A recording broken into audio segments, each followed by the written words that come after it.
আসসালামু আলাইকুম রহমতুল্লাহ বারকাতুহ। সম্মানিত দিনী ভাই বোনেরা, আমি হাদিস সম্পর্কে কিছু কথা বলতে চাই। সেটা হলো যে হাদিস পেলেই আমরা আমল করতে লেগে যাই না বুঝে। এটা আমাদের জন্য অত্যন্ত ক্ষতিকর একটা দিক। কারণ এই ব্যাপারে আমাদের বুঝতে হবে যে হাদিস কি, হাদিস কখন, কোন হাদিস মানতে হবে আর কোন হাদিস মানতে হবে না, সেটা আমাদের বুঝতে হবে। সব হাদিস কিন্তু মানার যোগ্য না, সহি হাদিস কিন্তু মানার মতো না, সেটা মানতে নিষেধ করেছেন। অর্থাৎ হাদিস, প্রথম হাদিস পরবর্তী হাদিস দ্বারা রহিত হয়, অর্থাৎ আগের হাদিসটা বন্ধ হয়ে যায়, বাতিল হয়ে যায়। এই ব্যাপারে আমাদের জানতে হবে। যেমন রাসুল সাল্লাম বলেছেন যে তোমরা কলিমা পড়লেই মুসলিম হতে পারবে। তো কলিমা পড়লেই মুসলিম হতে পারবে, এই হাদিসটি ছিল ইসলামের প্রাথমিক যুগে, যখন মানুষ মুসলিম হতে চাচ্ছিল না বা হচ্ছিল না, তখন সত্যটাকে সহজ করে দিয়েছিলেন। তো এই হাদিস পরবর্তীতে এসে ওই রাসুল সাল্লাহ ইসলামই বললেন যে যারা নামাজ পড়ে তারা মুসলিম, আর যারা নামাজ পড়ে না তারা কাফের। এইবার দেখেন, যারা কলেমা পড়লো নামাজ পড়লো না, তারা কাফের। তো তার ইমান কি আর থাকলো? সে কি মুসলিম থাকলো? থাকলো না। অতএব ওই হাদিস মানা যাবে না। কলিমা পড়লেই যে মুসলিম হওয়া যাবে, আজকে সেই হাদিস মানা যাবে না। পরবর্তীতে অনেক হাদিস এসছে, অনেক আয়াত আসছে। আল্লাহ রাব্বুল আলামিন বলেছেন যে সূরা আনকাবুতের 2 নম্বর আয়াতে, তুমি মুখে স্বীকার করলে, কলিমা পড়লে, আর তোমাকে পরীক্ষা না করে ছেড়ে দেওয়া হবে, এটা ভেবেছো? তা হবে না। অর্থাৎ মুখে কলিমা পড়লে অবশ্যই সে অনুযায়ী আমল করতে হবে। মুখে স্বীকার করলে সে অনুযায়ী তাকে আমল করতে হবে।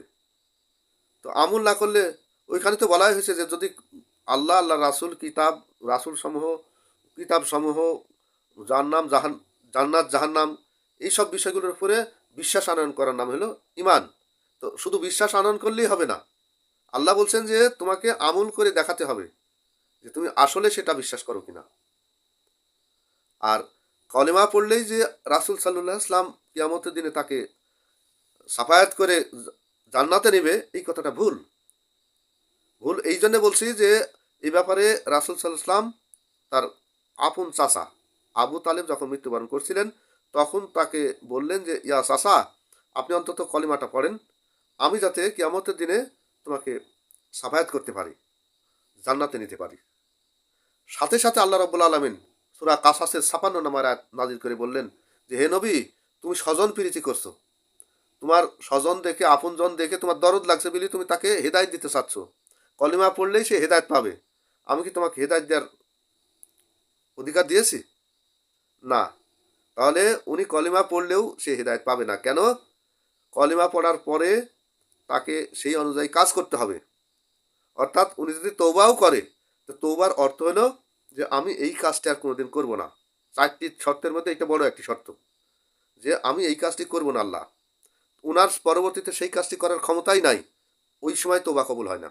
ওই জন্য আল্লাহ বলেছেন যে মৃত্যুর আগে এসে তোবা করবে, সেই তোবা আমি কবুল করি না।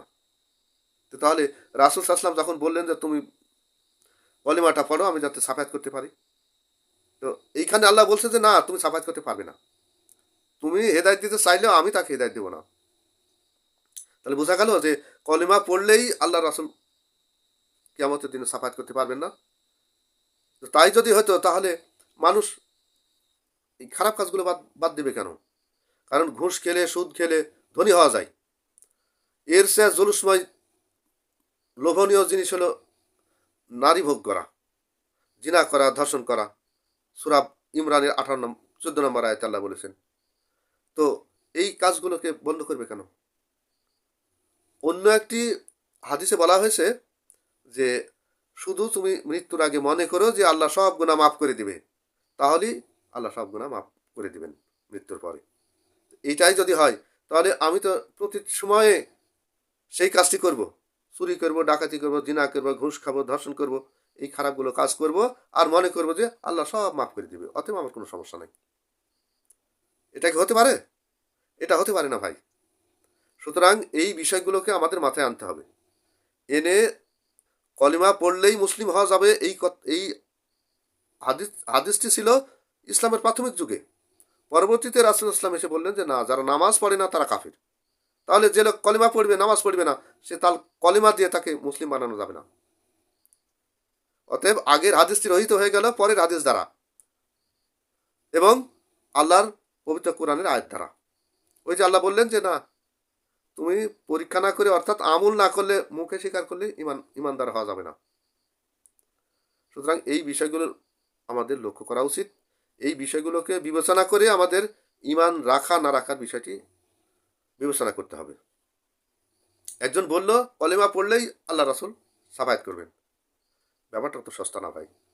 ওই যে বললাম যে সূরা কাসাসের ৫৬ নম্বর আয়াতটি পড়ে দেখবেন যে ওইখানে আল্লাহ কঠিনভাবে নিষেধ করছেন যে তুমি স্বজন প্রীতি করে তোমার আত্মকে হেদায়েত দিতে চাচ্ছ, তোমার কি সেই ক্ষমতা আছে? আমি সেই ক্ষমতা দিয়েছি তোমাকে? না। তাহলে তুমি কেন সেই কাজটি করতে যাচ্ছ? অতএব কালিমা পড়লেই আল্লাহ রাসূল কিয়ামতের দিনে সাফায়াত করবে, কথাটা ভুল, একেবারেই ভুল। সুতরাং আমাদের চেষ্টা করতে হবে যে আমরা যাতে তাকওয়া অবলম্বন করতে পারি।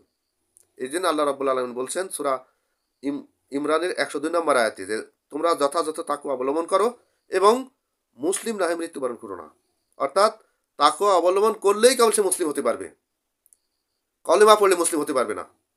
কলেমা পড়ার পর তাকওয়া অবলম্বন করতে হবে। তাকওয়া হলো আল্লাহর ভয়ে ভালো কাজ করা এবং খারাপ কাজ থেকে দূরে থাকা।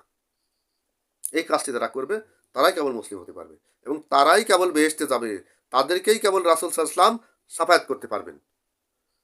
তো তাদের চিনবে কিভাবে? আল্লাহ রাসূল, সাহাবীরা জিজ্ঞেস করলেন তাকে চিনবেন কিভাবে, আপনি তো পরবর্তীতে থাকবেন না। তখন রাসূল সাল্লাল্লাহু আলাইহি ওয়াসাল্লাম বললেন যে আমার যারা উম্মত হবে তারা, তাদের কপালে নূরের ছটা দেখা যাবে, আমি সেই নূরের ছটা দেখে তাদের চিনে নিব। তা আপনি চুরি, ডাকাতির, ঘুষ, ধর্ষণ, সুদ, ঘুষ এগুলো করে যে আপনার কপালে ছটা দেখা যাবে, এটা কখনোই হয় না ভাই। সুতরাং বিষয়গুলো বিবেচনা করে আমাদের আমল করতে হবে, আমাদের আমল করা উচিত।